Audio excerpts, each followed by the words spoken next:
चंदर बाबू के लिखे हुए स्क्रिप्ट को रेवंत रेड्डी पढ़ रहे हैं। रेवंत रेड्डी का हालिया बयान भी चंदर बाबू की साजिश को तक़वियत देता नजर आता है।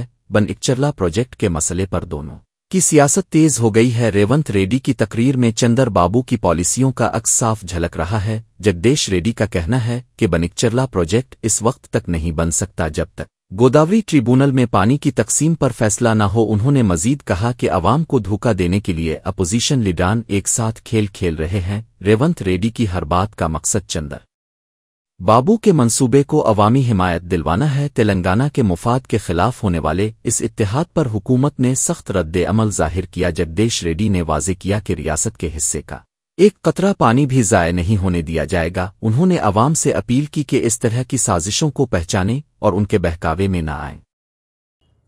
లేనే లేదు కాళేశ్వరం అని మాట్లాడమంటేనే చంద్రబాబుకు వంత పలకడము. దీనికి వేరే ఇంకేందో సాక్ష్యాలు ఇంకేందో వేరేది అక్కర్లేదు.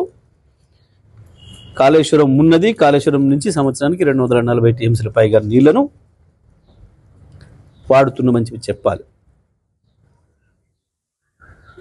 ఇది చెప్పకపోతే బనకచర్లకు అనుమతి ఇచ్చినట్టే, తెలంగాణకు ద్రోహం చేసినట్టే. అందులో ఏం సందేహం లేదు. సరే, నిన్న ఉత్తమ్ కుమార్ రెడ్డి ఇంకొక మాట మాట్లాడాడు. ఏదో దేవదల నీళ్ళు ఏదో తెస్తా మీకు అని చెప్పేసి మాట్లాడింది తుంగతుర్తికి. అంటే దీంతోనే వీళ్ళకి అర్థమైంది, ప్రజలకు అర్థమైంది, మీరు ఇన్ని రోజులు ఎస్ఆర్ఎస్ నుంచి తెస్తున్నాం నీళ్ళు అని చెప్పిన మాట ఏదైతే ఉందో అది అబద్ధం.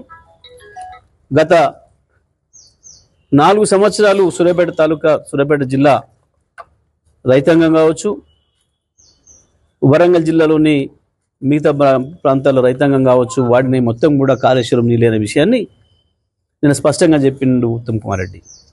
ఇవాళ కొత్తగా దేవాదాల నీళ్ళు ఇస్తారని మాట్లాడుతున్నాడు.